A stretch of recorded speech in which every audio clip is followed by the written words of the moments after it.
इतने साल इस इंडस्ट्री में गुजारे हैं, इस तरह की गैदरिंग से मेरा कभी आमना सामना नहीं हुआ कि सब एसोसिएशंस एक साथ हों फेडरेशन के तत्वाधान में। और बीइंग एन एक्टर मैं वहीं तक सीमित रहा। राजनीति में सोचने का, राजनीति में करने का कोई शौक नहीं था, इच्छा नहीं थी बिल्कुल भी। नेता बनने का कोई शौक नहीं था, लीडरी का कोई शौक नहीं था। एक उत्तर प्रदेश से आया हुआ एक नॉर्मल सा युवक, और उसी तरह मैंने अपनी ज़िंदगी यहाँ गुजारी है। जो लोग मुझे जानते हैं उन सबको पता है कि इस इंडस्ट्री में जितने सो कॉल्ड मैनिपुलेशंस होते हैं वो मैंने नहीं किए। मुझे आते भी नहीं थे, आज भी नहीं आते। And that is why I speak straight, बिल्कुल स्ट्रेट। जहां तक राजनीतिक सफर की बात है, मुझे 1988 से, जब से रामायण बहुत पॉपुलर हुई थी, तब से मुझे राजनीति में ऑफर्स आते रहे, पर मेरा कभी मन नहीं किया। As I said it, I am too straight line of a person, you know. मैंने कहा नहीं, मेरा ये काम नहीं है, मुझसे होगा भी नहीं, मुझे आता भी नहीं है। और ये अब तक भी होता रहा। फिर एक दिन, आज 23 तारीख है, 22 जनवरी पिछले साल की, रामलला के मंदिर में बैठे हुए थे हम, जब उनका अभिषेक होने वाला था उस दिन। और उस दिन मेरे मन में एक थॉट आया कि इस देश में या समाज में हमने आध्यात्मिक और धार्मिक सेवा तो रामायण के थ्रू काफी की है, हुई है, लेकिन कभी 1 to 1 जिसे हम जन सेवा कहते हैं डायरेक्टली, वो कभी नहीं हुआ। ये थॉट इधर से आया और इधर से निकल गया। और उसके कुछ दिन बाद मुझे एक फोन आया कि हम ऐसा सोचते हैं कि आपको हम मेरठ से आप हमारे लिए चुनाव लड़ें, तो what do you think of it. और वो व्यक्ति जो बरसों से मना करता रहा, उसने एक पल भी नहीं लिया ये कहने में कि it's okay, I will do it.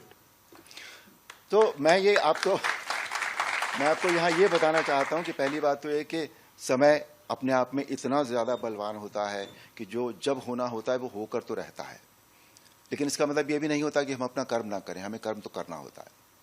तो ये है कहानी मेरे राजनीति में आने की। और यहाँ आने के बाद जब मुझे सबसे पहला मौका मिला कि मैं कुछ बोल पाऊँ, तो मैंने जो पहला मुद्दा पार्लियामेंट में उठाया था वो ये था कि जो हमारा OTT प्लेटफॉर्म पे जो हम देखते हैं, उसमें बहुत सारी चीज़ें ऐसी होती हैं जो हम फैमिली व्यूइंग नहीं कर सकते। सबसे पहला मुद्दा मेरा वो था। और ये जो मुद्दे उठाने का भी जो उनका प्रोसेस है, वो ये है कि हमें जो हम कहना चाहते हैं वो हमें अपलोड करना होता है वहाँ, और उसके बाद एक लॉटरी निकलती है वहाँ। मैंने जब इंडस्ट्री का मुद्दा उठाया और उस दिन मेरी लॉटरी लग गई और मैं बोल पाया। इस इंडस्ट्री में मैंने वाकई, as everybody knows it, as everybody said it, जो हो रहा है, जो होता आया है आज तक, वो किसी भी दृष्टि से छोटे हमारे कलाकारों के लिए, हमारे जो सभी लोग काम करने वाले हैं, उनके लिए कभी भी हालात अच्छे नहीं रहे। बहुत ख़राब हालात रहे हैं शुरू से। जितना एक्सप्लॉइट उनको किया जा सकता है उतना किया जाता रहा है। इसको लेकर कई बार मुझे याद है बहुत बड़ी बड़ी लंबी लंबी स्ट्राइक्स भी हुई थी। एक बार फाइटर्स ने स्ट्राइक की थी, बहुत बड़ी लंबी स्ट्राइक चली थी। वो ये सब होता रहा है। तो मैंने जब वो मुद्दा उठाया और उसका रिजल्ट जो है वो आज पहला कदम हमारे सामने है। तो जब वो मुद्दा उठा तो मुझे INB मिनिस्टर ने बुलाया कि आपने ये मुद्दा उठाया है और हम इसके लिए एक कमेटी बनाना चाहते हैं जो इन सारी चीज़ों को देखेगी और इनकी जांच करेगी, और जो भी हो सकता है वो हम करेंगे, और इसमें हम लेबर मिनिस्ट्री को भी इन्वॉल्व करेंगे। आई सेड फाइन, चलो कुछ तो कहीं कुछ तो हिल रहा है, मतलब मूवमेंट हो रहा है सिस्टम में। और लेकिन वो कमेटी फिर किन्हीं वजहों से नहीं बन पाई।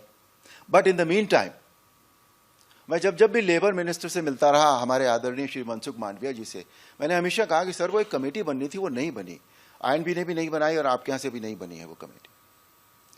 तो उन्होंने कहा नहीं, हम उस पर काम कर रहे हैं।